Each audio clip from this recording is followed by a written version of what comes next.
Hi guys, Bran here, and welcome to another commentary video. Today I wanted to talk to you directly, those of you who play solo queue Survivor a lot, because I've noticed kind of this mentality lately that I'm not a fan of when it comes to people who play solo queue Survivor a lot, and I think it's understandable why you have those feelings, but I'm going to tell you why you shouldn't have this mentality that you do about it.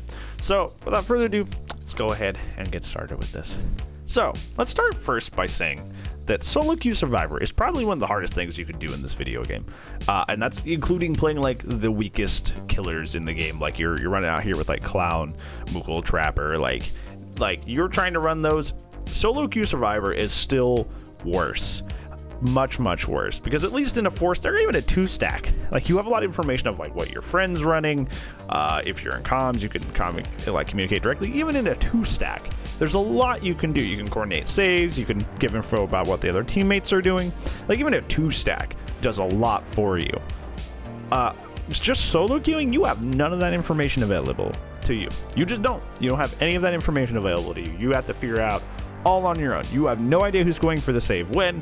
Ideally, you have an idea of who should be going for the save, but you don't know or can trust if they can do it. You don't know if they're going to lock you into 3-gen because there's no way for you to very quickly and efficiently communicate to not do certain gens to prevent a 3-gen. You could have survivors that like loop the killer for 30 gens, or you could have killers or survivors that team that like goes down like in the first hit and goes down super easily. It's just such an invariable experience, and so much of your success is not based off of you and what you do, but based on the randomness and the kind of like the RNG of the teammates that you get. So I want to say first that you are playing the hardest role in the game if you are playing solo queue Survivor. But this is where I take issue with you, and this is the theme of the video today, is that I see a lot of people that really hard commit to this whole solo queue Survivor thing and playing almost exclusively solo queue Survivor, that they make very wide sweeping statements about perks, about strategies, about items, add-ons. They say a lot of things about this game that are very exaggerated because of their solo queue situation. And I'm here to tell you that you really can't be doing that. Like, they say some pretty absurd stuff. They'll say like Stabiffle is broken because, you know, I wasn't the obsession, so I just had to gain stacks. It's such an impressive perk in solo queue. And it's like, what? Like, hello? I heard somebody once, I'm not even joking, I heard somebody once say that Dark Devotion was an OP perk because without comms you can't tell where the tear radius is. I'm not even you. I'm not even joking. Like, I have heard that statement before. And it's statements like that come from solo queue survivors that really deeply worry me. And it's kind of like part of the reason, like, you know, behavior doesn't listen to a big extent, is because people who play solo queue, which is the hardest role in the game, and therefore everything is more difficult, including like stuff like that, like determining, oh man, does this person have Dark Devotion? Does that person have the Terrius right now, or is that actually the killer? That stuff's hard to determine if you're just like flat out by yourself, you know? But like, they make these like very large sweeping statements. Like I said, like Dark Devotion is too strong because it screwed him over in one solo queue match. And I think like what you need to do is understand that if you are playing the most difficult thing to play in this game, everything else, the perks, the add-ons, the maps, are going to feel more oppressive, not because they actually are more oppressive, it's just because you are playing the hardest role in the game. So little things like that are amplified because you don't have them in your favor.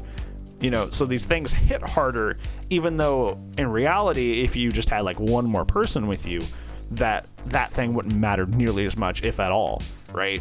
So you can't you're basically playing the game on the hardest difficulty, and saying, oh, this game's super unbalanced and broken and stupid, and that perk's broken and that perk's stupid. Like, you're playing on the hardest difficulty, essentially. You would never go into another game, switch it to like brutal death mode or Dante must die mode, and then be like, this game's way too hard and that one enemy is way too busted. Like, that's the point of the hardest difficulty in the game, is to be as like difficult and as busted as possible. Like, that it is by nature supposed to be really, really, really grueling. So, but that's like what you're doing when you're playing solo queue survivor, and you're accusing perks like dark freaking devotion of being too strong because of your personal experiences playing the hardest difficulty in the game.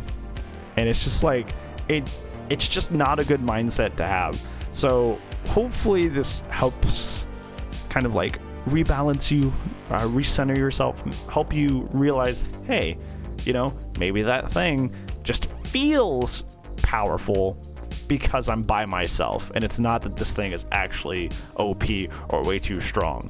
Because when you just like take to Twitter immediately when something bad happens to you in solo queue and you start ranting about it, it's bad to put that negative, and I would argue false information out there just because you had a poor solo queue experience. So I really wish people would stop doing that, and hopefully if you're kind of flirting with that mentality, that this video helped to ground you a little bit, because I really wish that this mentality would stop in the DVD community. So yeah, a little bit of a short one today. Thank you so much for watching, friendos. If you liked the video, make sure to do the thumbs up thing. If you would consider subbing, that'd be great. We are over 500 subs, and we are working our way towards that 1,000. So I really, really hope we can get there. And thank you so much for those of you who've already done that and gotten to this point so far. So yeah, thank you so much, friendo, and I don't think anything else for you. If I don't see you in the next video, I'll see you when I see you guys. Bye-bye.